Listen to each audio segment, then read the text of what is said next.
Okay, what if I told you there's a missing prequel to one of the most famous stories in the entire Bible? I'm talking about a text so controversial, it was deliberately scrubbed from history.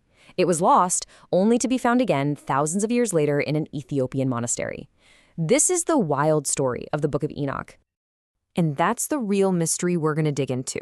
The Book of Enoch tells this absolutely epic story of fallen angels, giant cannibals, and forbidden knowledge, all of which sets the stage for the Great Flood. So you have to ask yourself, why on earth would a book this important be intentionally left out? Right, so to understand how a book even gets hidden, we need to get familiar with one very specific term. It's the key to understanding why some ancient texts made the final cut, and others, like Enoch, were kind of left in the shadows. And that word is apocrypha. It literally means hidden things. You see, these were writings that, for a whole bunch of reasons, religious authorities back in the 4th century decided just weren't, well, suitable for the official biblical canon. And let me tell you, the Book of Enoch was seen as one of the most radical of them all. Now, let's be super clear here. The Bible actually mentions 2 different guys named Enoch. There's one who's a descendant of Cain, but that's not our guy. Our Enoch, the supposed author of this book, is from the line of Seth. He's Noah's great-grandfather, a figure so righteous that instead of dying, Genesis just says God took him away. This is the man who supposedly saw everything that was about to go down. And this is where the story just explodes. The book doesn't open with people, no. It opens with a full-blown rebellion in the heavens that is going to change the course of history on Earth forever. It all starts with this group of 200 angels. They were divine beings known as the Watchers, and their job was, pretty simple, watch over humanity. But they did a lot more than just watch. Led by their leader, an angel named Samyaza, they abandoned their posts up in heaven and came down to Earth, landing on a place called Mount Hermon. And their motivation was, well, let's just say it was anything but divine. As the book puts it, they made a pact with each other, saying, "Come, let us choose wives for ourselves from among the children of men and have children with them." This wasn't just breaking some minor rule. This was the original sin that kicked off all the chaos to come. And the consequences of this celestial crime, they were immediate. And the children that were born from these forbidden unions, they were unlike anything the world had ever seen. They were called the Nephilim, a race of giants. We're talking towering figures with immense power, but more importantly, they had this uncontrollable, insatiable hunger. This wasn't just a physical thing. It was a kind of spiritual corruption that started to poison the entire world. I mean, just try to imagine the horror. First, these giants ate all the food, all the crops, all the livestock, everything humanity had. When that wasn't enough, they started eating people. Then they moved on to animals. And in this final, grotesque twist, they started devouring each other, even drinking their blood. Earth literally became a planet being consumed by its own monstrous children. But the Watchers didn't just create monsters. Oh no. They also shared divine secrets they weren't supposed to. An angel named Azazel taught humanity how to forge swords and shields, basically turning them towards warfare. Others taught sorcery, astrology, enchantments, even the art of cosmetics.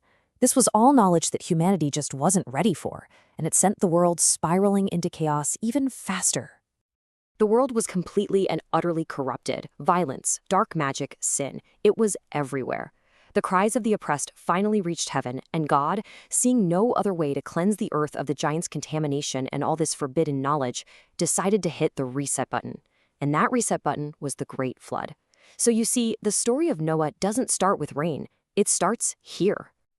So with the story that explosive, you can probably start to see why some early religious leaders might have found it a little problematic.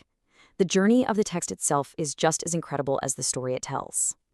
The book's content, especially this idea that angels, not just humans, were responsible for the origin of evil on Earth, was just too much. It was deemed heretical.